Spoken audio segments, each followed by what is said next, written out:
ঈশ্বর করে না। ওই ঈশা আলাইহিস সালামের সাথে একদিন জিবরিল আলাইহিস সালামের সাথে চতুর্থ আসমানে দেখা হইলো। বললো যে আল্লাহকে বললো যে আল্লাহ আমাকে দুনিয়ার উপর পাঠাইছিলা, আমি বিয়েও করি নাই, ছেলে মেয়েও দাও নাই, কোনো সাহায্য করে দিলাম না, মৃত্যুর সাহায্য করে দিলাম না, ইয়া আল্লাহ তাহলে আমি কি কোনো সাহায্য বুঝবো না?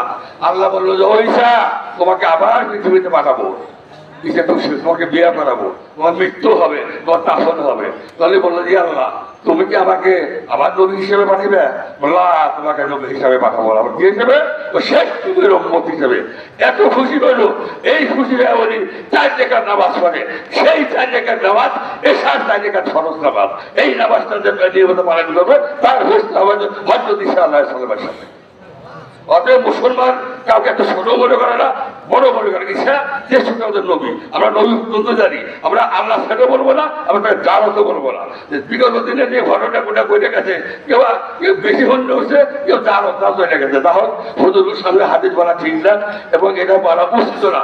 তারপরে ভুল ধরে আপনারা আমার একটাই কথা, দয়া করে আমরা যে ধর্ম পালন করি আমাদের ধর্মের বিধান অনুযায়ী যদি আমাদের কিছু সাহায্য সহযোগিতা করার দরকার হয় যে দয়া করে দিয়ে দেবেন, আমরা আপনাদের সময় নষ্ট করবো না।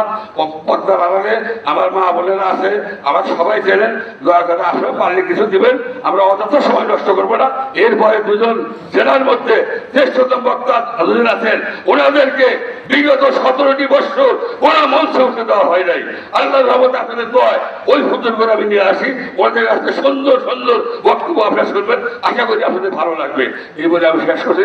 আসসালামু আলাইকুম। আর আমার